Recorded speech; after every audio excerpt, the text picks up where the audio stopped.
Stres ini sebenarnya ada juga stres-stres yang baik yang kita sebut sebagai eustress. Ada juga stres yang memang kita tahu stres itu tidak baik, iaitu distress. Kita tak boleh nak menyamakan kita dengan orang lain. Tahap seseorang mengawal sesuatu stres itu berbeza.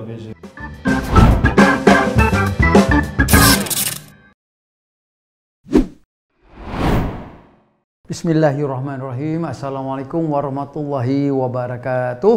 Bertemu kita sekali lagi dalam program Sembang Songkok Tinggi, bukan sembang kosong tapi berisi.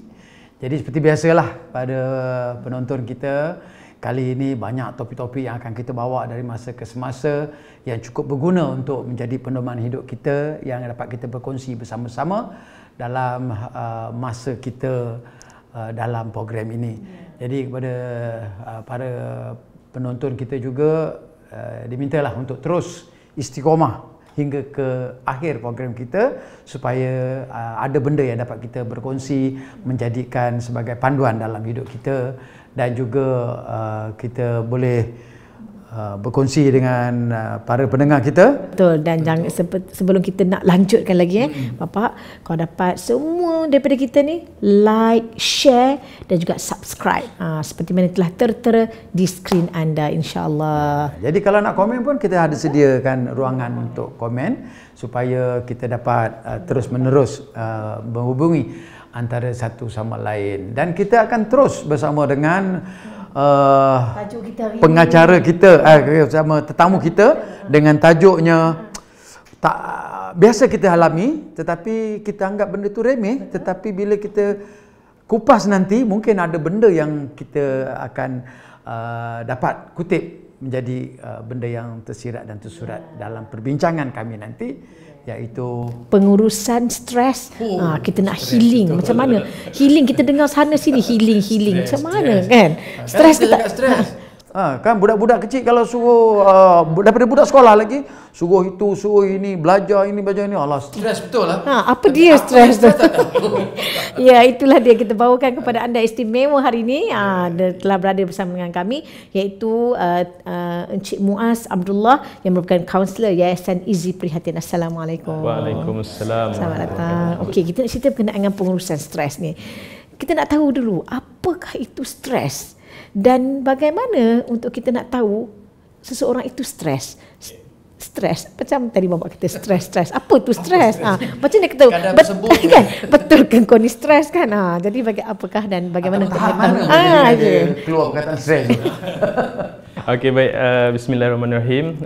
Assalamualaikum warahmatullahi wabarakatuh dan salam sejahtera. Terima kasih kepada Abang Abon, kepada Amy Sofia atas undangan ke program yang cukup menarik lah pada saya. Baik, kita terus pergi kepada definisi ataupun takrifan apa itu stres. Baik, sebenarnya abang cakap takrifan stres ni dia umum, terlalu subjektif, tapi mungkin kita boleh petik satu dua daripada badan-badan berautoriti, daripada pakar-pakar ataupun pelopor-pelopor teori terdahulu. Contoh saya tengok di sini kalau boleh saya bawakan kepada tuan-puan semua, menurut Dr. Hans Selye, iaitu pengasas teori stres dan ataupun tekanan perasaan. Beliau mentafsirkan bahawa stres ini adalah satu reaksi yang boleh menyebabkan diri seseorang itu disebabkan oleh sesuatu bebanan yang menimpa dia, yang mana bebanan ini wujud dalam pelbagai bentuk. Mungkin dia boleh jadi bentuk ancaman, mungkin dia boleh jadi dalam bentuk cabaran untuk seseorang mencapai sesuatu perkara lah. Jadi bila ada bentuk-bentuk ancaman macam ni, dia akan menimbulkan rasa aduh, stres betul lah aku. Itu gambarannya lah daripada seorang pakar teori stres. Yang kedua mungkin saya boleh kongsi dari sudut badan berautoriti, iaitu National Institute for Occupational Safety and Health, NIOSH, yang mana mereka mentafsirkan bahawa stres ni adalah satu tindak balas yang berbahaya ke atas fizikal dan emosi seseorang, yang wujud apabila keperluan sesuatu perkara itu tidak dapat diselarikan dengan keupayaan diri sendiri. Maksudnya kekuatan atau keupayaan kita tu ada limitasi dia. Jadi kita tak dapat nak penuhi dengan kehendak yang nak dibawa tu. Dia mungkin kalau boleh saya katakan pada hari ini lah abang dengan Kak, mungkin perbincangan kita ni dia lebih kepada agak kritikal sikit sebab dia agak stres. Saya pun sebenarnya bila nak berkongsi ni kita rasa macam agak stres kan, sebab itu stres ini kita perlu kawal dengan keadaan yang baik supaya stres ini sebenarnya ada juga stres-stres yang baik yang kita sebut sebagai eustress. Ada juga stres yang memang kita tahu stres itu tidak baik, iaitu distress. So ada dua definisi lah. Ada satu definisi untuk stres yang baik, iaitu kita sebut sebagai eustress, dan ada satu lagi definisi untuk stres yang tidak baik ataupun buruk ataupun negatif, iaitu distress. So macam mana kita nak menentukan kedua-dua ni baik ataupun tidak atas individu tu seseorang tu. Dan mungkin saya boleh kongsi juga tadi berkaitan dengan apakah simptom ataupun apakah gejala yang dihadapi oleh orang-orang yang mempunyai stres, yang kita kata dia ni ada apa tu, ada bibit-bibit stres ni. Kita boleh nampak. Kita boleh nampak. Satu kita boleh Bukan nampak daripada dia cakap, dia sendiri pun boleh merasa. Dia kata itu. Contoh kita boleh tengok dari empat lembaran yang paling utama lah. Pertama dari sudut fizikal. Jadi dari sudut fizikal kita tengok seseorang tu dia letih, dia lesu, dia muram, dia pening kepala, dia susah tidur. Itu stres itu benda tu simptom-simptom kepada stres. Itu dari sudut fizikalnya. Bagaimana pula dari sudut mental? Sudut mental ni bila mana dia hilang tumpuan. Contoh duduk dalam kelas dia stres, duduk dalam kelas, cikgu duduk tengah mengajar di depan, dia duduk ingat mana sabda tu, cikgu suraya lah kat luar mana lah. Macam-macam lah dia duduk fikir. Nak fikir nak main bola lah, nak fikir nak ni macam-macam dalam kelas, dia tak boleh bagi tumpuan. Mungkin sebab dia tak dapat selesaikan tugasan dan sebagainya. Itu dari sudut mental. Dan kategori stres juga. Kategori stres. Susah nak buat keputusan, cemburu. Ini yang perempuan selalu lah ni abang pun. Kalau itu yang dia stres, kita lagi stres.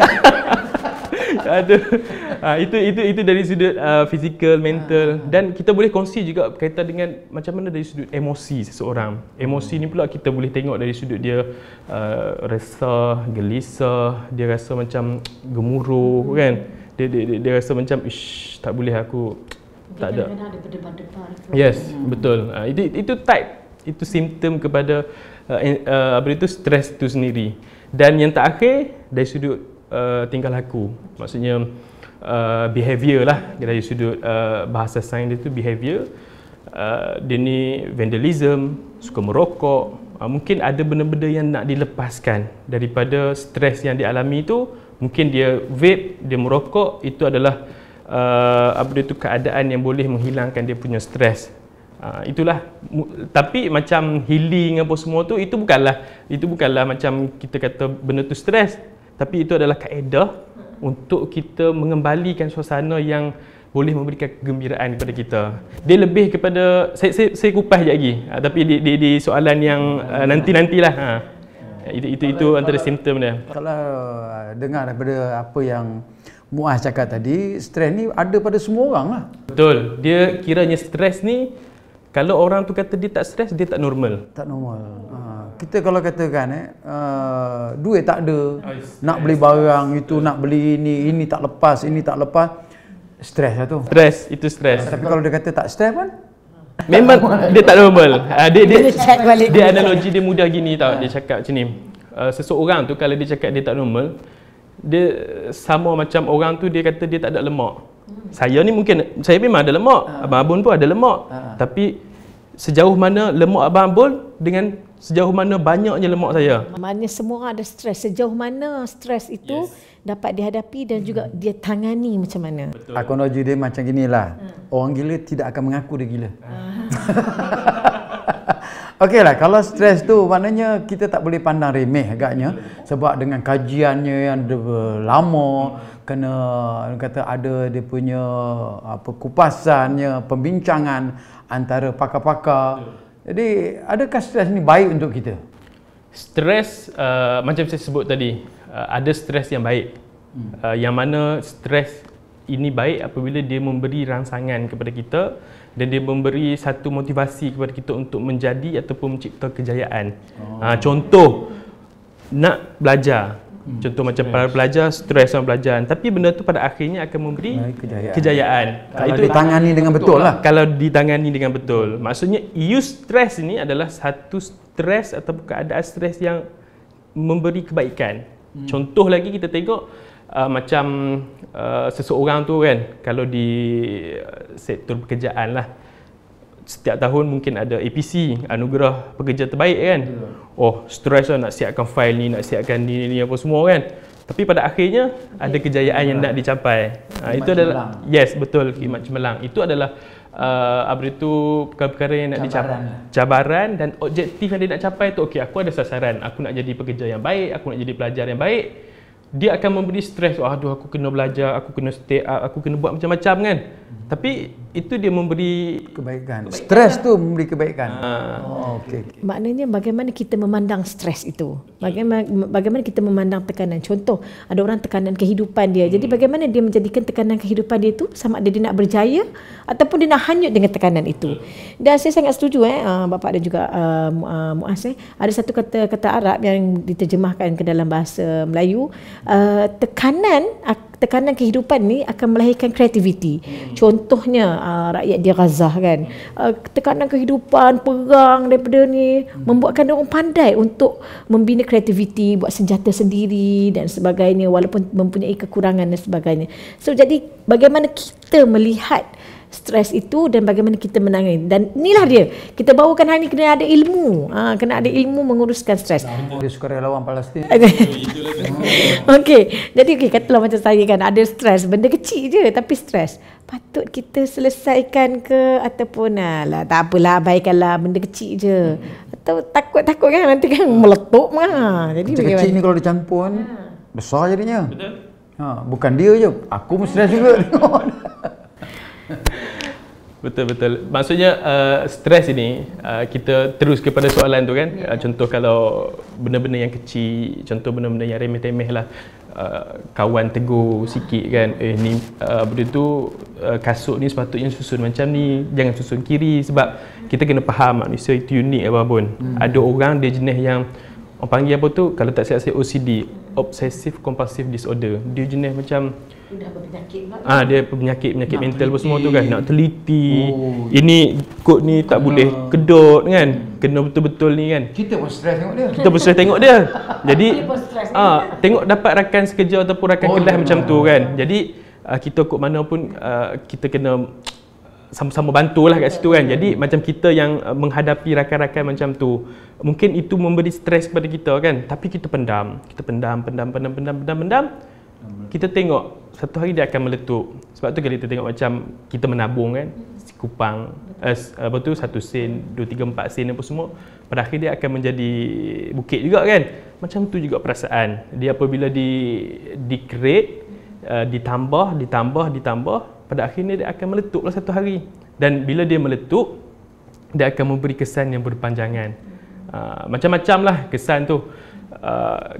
Kalau tak diindahkan, dia akan menyebabkan seseorang itu dia punya fungsi kehidupan dia tak dapat nak berjalan dengan baik, dan pada akhirnya dia akan beri kesan-kesan yang ada kesan yang dari sudut mental health, ada kesan dari sudut penyakit-penyakit kronik yang lain lah.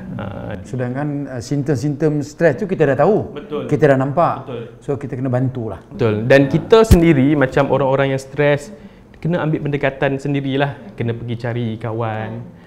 Pergi suggestion saya, pergi jumpa Abang Abun sembang. Saya rasa insya-Allah dia tak akan stres. Dia akan tak kening gusi lah. Okey. Sebab orang-orang yang stres ni sebenarnya bila dipendam, maknanya jangan ikutkan sangat. Satu lagi jangan kita memendam diri, berkurung dan sebagainya. Sebab kalau kita berkurung, kita tak bersosial, dia akan menyebabkan macam-macam lah datang. Itu yang pada akhirnya ada delusi, ada ilusi, apa semua tu dah mental health tu. Tapi sebenarnya bukan nak berkurung, tapi macam ada sesuatu yang merantak.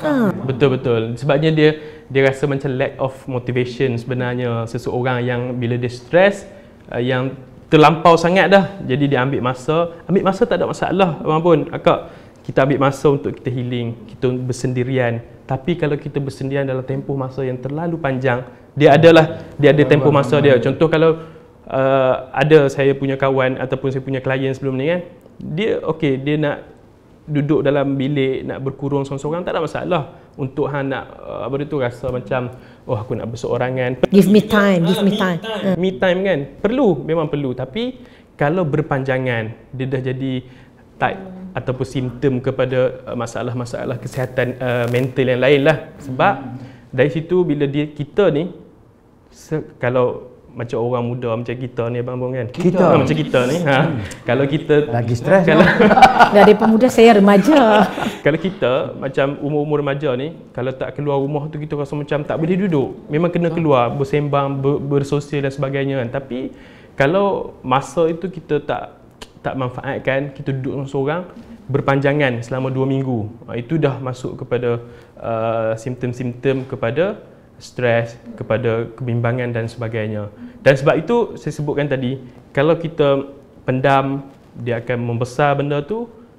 Stres ni dia memang berpunca daripada benda kecil kadang-kadang, selisih faham, communication lag, apa semua kan. Dia membawa, dia akan pergi kepada anxiety, bimbang. Aku rasa macam dia tu kata kat aku dia pun tak suka aku lah. Sangkaan buruk dan sebagainya kan. Dan pada akhirnya stres, anxiety, kebimbangan dia boleh membawa kepada kemurungan, depression. Itu dah kronik lah. Kronik. Bila jadi tahap tu, bila dia depressed, memang tak dapat nak kawal. Kalau tak dapat nak kawal, that's why pada akhirnya, contoh PKP dululah kan, kita tengok contoh yang paling mudah. Dia stres sebab kena berhenti kerja, tak boleh pergi kerja, tak ada duit, tak dapat income, nak sara anak bini, keluarga dan sebagainya. Dia jadi bimbang, macam mana nanti anak-anak aku nak makan, isteri aku nak makan dan sebagainya. Itu maksudnya orang tengok benda tu, alah biasalah, benda biasa. No, dia bukan benda yang biasa. Betul. Jadi dia jadi anxiety, lepas tu dibawa kepada depression, kemurungan, dan pada akhirnya that's why ada yang attempt suicide, bunuh diri. Itu yang terjun bangunan, dia ingat selesai masalah. Itu sebab tu kita tengok macam perbincangan kita awal tadi, kita kata kita tak boleh nak menyamakan kita dengan orang lain. Tahap seseorang mengawal satu stres itu berbeza. Bergantung kepada apa? Bergantung dengan, mungkin macam Abang Abun boleh mengawal stres sebab dah lama hidup kat dunia, makan garam awal daripada kita kan. Jadi dia tahu, kalau yang macam ni aku dah ada dah. Sebab aku ada pengalaman, aku dah belajar daripada pengalaman, aku dah ada apa yang aku kena buat supaya stres aku ni dapat dikawal dengan baik. Jadi tugas kita jangan nak menyamakan simple je ni. Aku pun boleh buat, tak boleh. Takkan masalah aku senang je nak selesai. Maka berbeza. Yes, kita tak boleh kata macam itu kan. Ni bahaya juga makan garam awal ni. Takut darah tinggi. Okeylah, kalau kita ada perasaan kesan jangka panjang lah, kalau kita stres yang agak kronik sehingga boleh membahayakan nyawa kita dan juga keluarga ataupun orang lain tu, ada tak kesan-kesan? Semestinya adalah. Secara biological ataupun secara saintifiknya tu, contoh kita tengok saya ada gariskan dalam saya punya ni, ada dalam beberapa penyakit lah. Contoh macam sakit jantung, angin ahmar, stroke dan sebagainya ni. Ni kebiasaan yang dibincangkan adalah berkaitan dengan seseorang itu dia makan, penjagaan makanan dia tak teratur, diet tak seimbang dan sebagainya kan. Tapi faktor yang memberi tambah adalah dari sudut psikologi ni juga. Maksudnya dia stres ni betul, dia akan memberi kesan sampingan. Contoh kalau saya boleh gariskan ada 5 contoh sakit yang disebabkan oleh stres ini. Sakit stres yang akan mengakibatkan penyakit kronik. 1, sakit jantung dan angin ahmar. Sebab apa? Stres ni dia akan menambahkan asid lemak dalam badan kita. Asid lemak dalam badan kita yang pada akhirnya dia akan menjadi satu lemak asli yang dia pada akhirnya akan menutup saluran-saluran pembuluh darah ni. Ini bukan saya cakap based on saya punya assumption ke apa semua, tapi based on apa yang disebutkan oleh Health Education Associate berkaitan dengan Stress and Heart Disease pada tahun 1996. Disebut apabila stres tu banyak, dia akan menukar dia macam-macam lah dalam badan kita, ada hormon lah sebagainya yang akan memberi kesan yang buruk, kesan sampingan yang buruk lah. Lepas tu yang kedua adalah insomnia ataupun susah nak tidur. Macam mana? Bila seseorang itu dia stres, kadang malam-malam jadi duk mikir. Bila mikir, tidur tak boleh. Tidur tak boleh, dia kitaran tu, kitaran yang membinasakan. Stres, tak boleh tidur. Tak boleh tidur, stres juga. Dia dah stres, Tak boleh tidur. tak boleh tidur. Tak boleh tidur, stres juga. Esok nak bangun, nak pergi kerja, nak pergi. Jadi itu kitaran yang membinasakan lah. Jadi kalau kita tengok dekat apa dia tu, ini yang disebutkan oleh Jeff Davidson pada 1977 dalam The Complete Idiot's Guide to Managing Stress, yang disebut oleh pakar-pakar ataupun pengkaji-pengkaji luar lah. Sebab saya mungkin sentuh banyak pengkaji-pengkaji luar sebabnya stres ataupun psikologi ni banyak dikaji di luar, di barat dan sebagainya. Ada juga dalam dalaman dari sudut Islam, contoh macam Imam Al-Ghazali dan sebagainya kan. Tapi maklumlah, saya ni bukan ustaz, nak sembang bab Islamik ni tak berapa nak ni kan. Cuma mungkin kita boleh selit jugalah yang mana Islam ataupun agama kita, contoh kan, Allah dah memang Allah hidupkan kita dekat dunia ni diberi cabaran, diberi dugaan untuk kita sama-sama menghayati. Ada dalam surah apa saya tak ingat, tapi memang ada disebut memang akan diuji oleh kamu tentang kelaparan, kesusahan, tak cukup harta, buah-buahan dan sebagainya. Dan dari situ aku nak tengok sejauh mana kamu sabar, tabah dan pada akhirnya kamu beriman kepada aku, Allah Subhanahu Wa Taala lah gitu. Itulah istilah stresnya tu. Stresnya tu. Dan yang ketiga yang boleh saya kongsi, kencing manis. Kencing manis ni pun ialah akan menyebabkan masalah-masalah yang seterusnya lah, boleh bawa kepada kematian dan sebagainya. Selain itu gastrik, ulcer, jangkitan kuman dan banyak lagi sebenarnya benda-benda yang disebabkan oleh stres ini. Walaupun kita kadang-kadang kita terlepas pandang. Macam saya sebut tadi, kita nampak benda tu remeh, kita jarang-jarang berbincang, tapi hanya orang-orang yang mengalami simptom ini dia memang memerlukan masa. That's why sebagai orang yang contohlah kalau macam majikan dan sebagainya, kita perlu bersikap empati. Sebagai seorang kawan pun, kita ada kawan-kawan. Of course ada kawan-kawan kita yang stres, yang depressed dan anxiety dan sebagainya. Kita kena bagi masa dekat dia. Kita perlu menjadi pendengar yang baik, pendengar yang efektif, menjadi seorang yang empati. Empati bukan bermaksud kita nak kena apa kesusahan yang dia alami kita kena susah sama-sama, bukan. Maksudnya kita menghayati, kita meletakkan apa dia tu seolah-olah kita orang yang boleh membantu dia dari awal dan akhir, gitu. Sebab kita ambil cana pada dia. Sebabnya kalau kita nak cakap apa itu, apa yang dia alami itu kita boleh alami, sebenarnya tidak. Sebabnya kita berada di kasut yang asing-asing. Busuk stokin dia lain memang pun. Busuk stokin kita lain. Jadi tak busuk. Betul tak busuk. Lain mungkin dia ni kan. Itulah cerita setiap orang. Agaknya bagaimana stres yang tak normal tu perlukan bantuan. Stres yang tak normal yang perlukan bantuan. Perlukan bantuan. Okey. Stres yang tak normal dan perlukan bantuan ini macam saya sebut tadilah. Bila mana dia tak bersosial, maksudnya dia dah antisosial. Dia tak bersama-sama dengan orang-orang yang apa itu, yang normal ni kan kita akan pergi jumpa orang, berkomunikasi dan sebagainya. Kekurangan apa itu dengan orang sekeliling tu tak boleh. Jadi itulah jenis-jenis ataupun contoh-contoh apabila seseorang itu dia tak normal dah, dia punya stres, dia menyendiri, dia resah, dia gelisah dalam tempoh waktu mungkin dalam apa itu tempoh 2 minggu. 2 minggu lah kebiasaannya untuk mental health dan sebagainya. Kita tengok, kita ukur dia dari sudut masa 2 minggu. Kita tengok kalau dia dah tak normal, kita perlu bantu. Dan bantuan ni pula boleh pelbagai. Contoh, cari kawan-kawan yang rapat, yang boleh kita percayai, yang boleh memberi kita punya motivasi yang terbaik, yang boleh menjadi pendengar yang baik. Ataupun kalau tak ada kawan-kawan, boleh datang kepada kaunselor.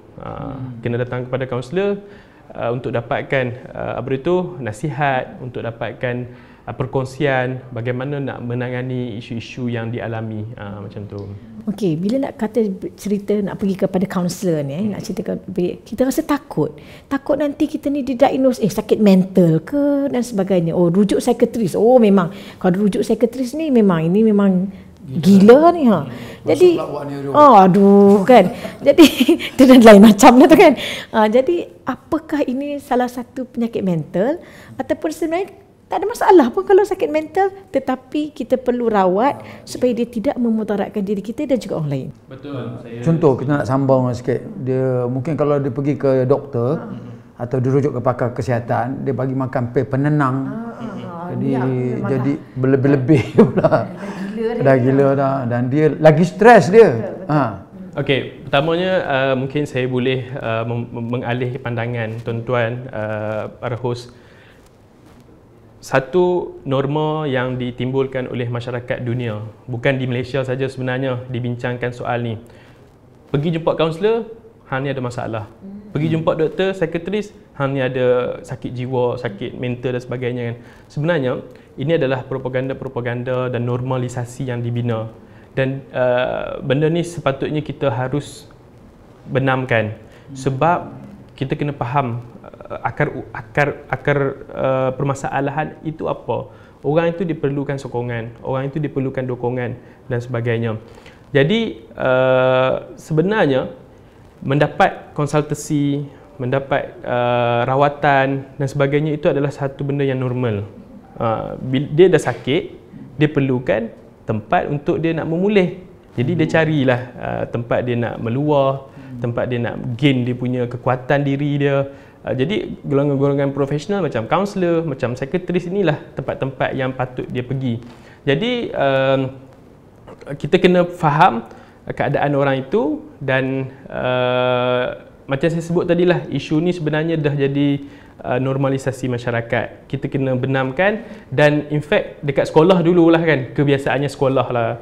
Kawan-kawan, contoh ada seorang murid ni, dia masuk bilik kaunselor, lepas tu lagi dia ceritalah macam-macam kepada kaunselor apa semua. Lepas tu kawan dia nampak dan kebetulan kaunselor tu pula dia pergi ke bilik guru cerita kat kawan-kawan. Lepas tu esok budak tu pergi masuk bilik guru, kata oh hang ni yang masalah tu kan. Jadi itu dah timbul benda-benda yang negatif untuk budak tu, stres dan sebagainya. Jadi sebenarnya kaunselor ni sebenarnya kita dah ada panduan psikiatris, kita ada contoh macam saya sebab ini adalah profession saya sebagai seorang kaunselor. Kita memang diajar, ditetapkan dalam akta kaunselor 1958 kalau tak silap saya. Kita digariskan bahawa dari sudut kerahsiaan. Kerahsiaan ni macam mana? Kita digariskan, berpandukan, bertanggungjawablah ataupun amanah di antara dua pihak, klien dan kaunselor, untuk sama-sama menjaga rahsia. Jadi apa sahaja yang dikongsi dalam slot sesi kaunseling tu memang rahsia antara dua orang ni je. Kecuali bila ada seseorang klien tu dia sebut saya nak bunuh kawan saya tu. Itu tak boleh.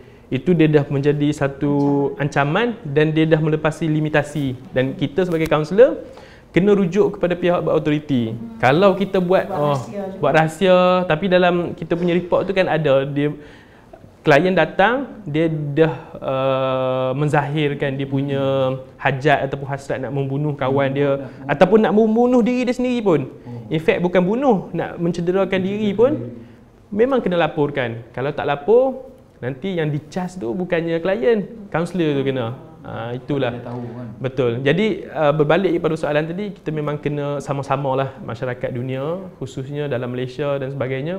Pada awal zaman, saya rasa zaman-zaman 70-an dulu pun, bidang-bidang kaunseling ni pun dah ada. Cumanya ada orang cakap ini macam roh hantu lah dan sebagainya kan. Itu dalam nota barat yang saya baca tu, disebabkan oleh roh hantu dan sebagainya, gila lah apa semua. Tapi sebenarnya benda ni bukanlah benda yang main-main. Benda ni serius, dan orang-orang yang stres, yang anxiety, yang depressed ini memang mereka memerlukan pertolongan. Kita tak duduk dalam tempat dia orang je. Kita tak merasai sejauh mana apa dia tu sakitnya mereka menghadapi liku-liku kehidupan yang sangat mencabar tu. Gitulah Pada sikit. kita mungkin masalah dia tu tak adalah seberat mana pun. Untuk kita, untuk dia memang berat. Jadi saya rasa kita kena ambil tahu jugalah. Rujuk pada yang tahu lah. Betul. Lebih yang orang kata pada orang yang salah mungkin lagi buruk keadaan. Betul.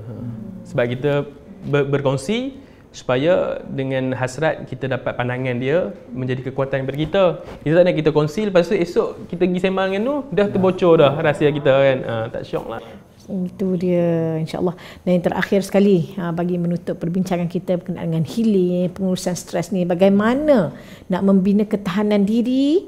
Semua orang ada stres, bagaimana kita nak menguruskan dengan baik, dan bagaimana kita nak mempunyai benteng supaya kita tidak terjerumus kepada stres yang kronik. Okey, baik. Sebenarnya dia ada banyak cara, dan walau bagaimanapun dia berbalik kepada diri sendiri jugalah. Sejauh mana keberkesanan sesuatu teknologi, sejauh mana keberkesanan seseorang pakar dalam merawat seseorang pesakit, pada akhirnya yang akan dapat merubah diri seseorang itu adalah diri sendiri. Itu kekuatan dirilah. Tetapi ada saranan yang digariskan mengikut apa dia tu, My Health, portal My Health, Kesihatan Malaysia dan sebagainya, Kementerian Kesihatan Malaysia dan sebagainya. Contoh yang pertama yang saya boleh kongsikan dari sudut penjagaan diri sendiri. Maksudnya self care lah. Self care ni macam mana kita nak memastikan kita punya diri kita ini dapat dijaga dengan sebaiknya. Pertama adalah walau apa pun yang terjadi, kita kena menghargai diri kita. Maksudnya me time tu perlu, healing tu perlu, kan? Tapi janganlah setiap hari hang nak healing. Jenuh lah. Bila hang healing setiap hari, nak pergi tu ada kos, demand tempat dan sebagainya. Pada akhirnya duit habis, masa pun ni stres. Healing yang akhirnya memberi stres balik. Jadi kitaran itu adalah kitaran yang membinasakan. Hilang terus. Itu yang pertama. Yang keduanya, kita kena belajar untuk melihat potensi diri kita secara positif. Kita ni sebenarnya ada keupayaan yang tersendiri. Ada orang dia ada keburukan dia, tapi dalam masa yang sama kita tak boleh nafikan kebaikan dia. Kita mungkin nampak seseorang tu dia perfect kan, luaran dia semua, tapi dalaman dia kita tak tahu. Kita nampak Kak Amy Sofia hari ni senyum apa semua, kita tak tahu sejauh mana dia nak sampai tahap ni. Abang Abon melalui laluan seni yang dibawa. Abang Abon menggembirakan orang. Abang Abon mengukir senyuman di wajah-wajah makcik, kanak-kanak, ibu ayah kadang yang dah meninggal pun ada dah. Kan kalau kubur pun senyum juga apa, saya tak tahulah. Berbekalkan daripada hasil usaha dan bakat yang ada daripada Abang Abon. Tapi orang, masyarakat keseluruhan dunia dan Malaysia tak nampak apa kesusahan sampai nangis pun tak tahu. Tak tahu sejauh mana perjalanan Abang Abon nak sampai ke tahap ini. Betul. Itu saya rasa banyak orang seni yang saya jumpa, otai-otai, orang lama, orang-orang yang mewarnai dunia hiburan dalam Malaysia ini, yang mereka ini memang nampak okey, wajahnya ceria di kaca TV, aktivis-aktivis sukarelawan yang memang nampak terhibur, memang berkongsi pandangan dan sebagainya, pengalaman, tapi jauh di sudut tu orang tak pernah tahu. Tak pernah pun orang nak menyelami sejauh mana kesusahan yang dialami, liku-liku hidup yang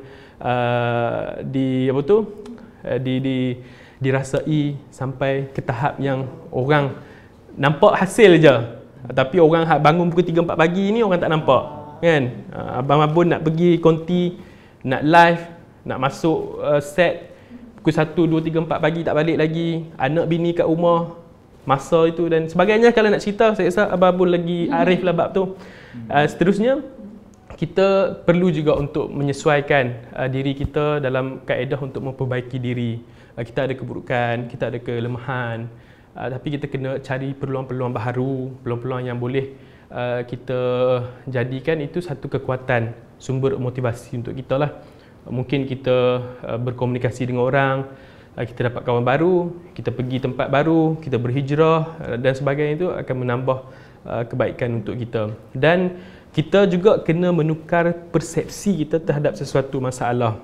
Contoh, kalau kita melihat sesuatu benda tu, sesuatu masalah yang berlaku, kita nampak macam aduh, besar betul lah masalah ni, teruk betul lah kan. Jadi pembinaan karakter itu dia bergantung kepada sejauh mana persepsi yang kita bina. Okey, kalau kita rasa macam alah benda ni simple lah, macam saya sebut Abang Abun tadi kan, dia ada pengalaman kan, benda ni simple lah, aku pernah alami teruk daripada ni, tapi aku boleh je. Sangkaan yang baik lah. Kena sangkaan yang baik, dan pada akhirnya aku dah biasa dah benda ni, aku boleh lah, insyaAllah boleh handle. So sejauh mana persepsi kita terhadap sesuatu benda itulah yang akan menentukan sejauh mana diri kita ini dapat mengawal ataupun tidak untuk sesuatu perkara itu. Jadi mungkin secara kesimpulan boleh dekat tak? Secara kesimpulannya saya katakan, stres walaupun perkara-perkara yang kecil perlu diambil penekanan yang besar. Walaupun dia kecil, tapi jangan pendam, kena berkongsi, kena dapatkan pandangan, dapatkan nasihat daripada orang-orang yang bertauliah ataupun orang-orang yang diyakini mampu untuk beri kebaikan dan motivasi. Sebabnya macam saya sebut tadi, kalau kita stres yang kecil tak dapat dibendung dengan baik, tak dapat dikawal dengan baik, dia akan menyebabkan seseorang itu anxiety, bimbang, resah, gelisah dan sebagainya. Dan kalau tak dapat nak dikawal, bila kita dah trap ataupun terperangkap dalam benda tu, laluan tu, kita ada pilihan. Kita stres, kita nak keluar, ataupun kita stres, kita nak terperangkap dalam tu. Bila kita terperangkap, dia akan bawa pada anxiety. Bila anxiety je, dia akan membawa akan bawa pada depres, kemurungan. Pada akhirnya tu, na'udzubillah min zalik lah. Sadaqallahu azim. Itu je lah. Daripada perkataan yang mudah, pengakhiran je tu memang besar. Jadi kita jangan pandang enteng lah benda-benda macam tu. Mungkin tahap berbeza pada seorang-seorang tu. Kadang orang tu kalau tak ada duit, dia dah biasa tak ada duit. Bila orang kaya tak ada duit, ni yang masalah. Ada orang ada RM2, okey. Ada orang ada RM2, tak boleh. Kan betul, RM2 pun tak cukup, betul-betul. Aduh, alhamdulillah, nampaknya kupasan yang cukup mendalam. Walaupun pada awalnya kita ingat nak sembang je stres. Tak ada orang pun nak buat satu tajuk stres. Buat stres je kan. Tapi akhirnya bila kita kupas, kita bincang dengan pakar, dengan orang yang faham tentang stres, maknanya dia boleh menjadikan dia sebagai satu ancaman pada diri sendiri dan pada orang lain juga. Jadi dia cegah sebelum parah. Jadi tuan-tuan dan puan hadirin sekalian, pada penonton kita, begitulah tadi kupasan bertajuk stres yang kita berkongsi bersama dengan Muaz, saudara yang datang daripada jauh. Kita ucapkan ribuan terima kasih dapat meluangkan masa bersama-sama dengan kami. Dia kepada para penonton, terima kasih kerana sanggup tunggu hingga akhir program kita. Dan Dan sekali lagi kita ucapkan terima kasih kepada Muaz Abdullah yang juga merupakan kaunselor Yayasan Izi Prihatin. Dan saya mengambil balik daripada apa yang telah dikatakan Muaz tadi. Semua kita ni sebenarnya Allah uji kita. Ni termaktub dalam surah Al-Baqarah ayat 155. Auzubillahi minasyaitonirrajim. وَلَنَبْلُوَنَّكُمْ بِشَيْءٍ مِنَ الْخَوْفِ وَالْجُوعِ وَنَقْصٍ مِنَ الْأَمْوَالِ وَالْأَنْفُسِ وَالثَّمَرَاتِ وَبَشِّرِ الصَّابِرِينَ. Demi sesungguhnya kami akan menguji kamu dengan sedikit perasaan takut kepada musuh dan dengan merasai kelaparan dan serta berlakunya kekurangan daripada harta benda dan jiwa serta hasil tanaman, dan berilah kabar gembira kepada orang-orang yang sabar. Maka oleh itu insya-Allah semoga kita dapat menangani segala ujian kita dengan cara yang betul, pengurusan stres yang betul, insya-Allah semuanya akan baik-baik saja insya-Allah. Bukan satu perkabaran yang cukup menggembirakan para penonton kita. Insya-Allah seperti biasa jangan lupa like, kalau boleh kalau nak komen untuk penambahbaikan ataupun apa-apa insya-Allah silakan. Terima kasih banyak sekali lagi kepada semua insya-Allah. Kalau ada seragat pantun dari saya. Sudah jauh tuan berjalan, dari mana nak ke mana. Stres ni perlu kita jauhkan supaya keseronokan hidup dan lebih bermakna. Itu dia. InsyaAllah sini kita berjumpa lagi dalam Sembang Songkok Tinggi. Sembang tak bukan kosong, kosong tapi berisi. Assalamualaikum warahmatullahi wabarakatuh.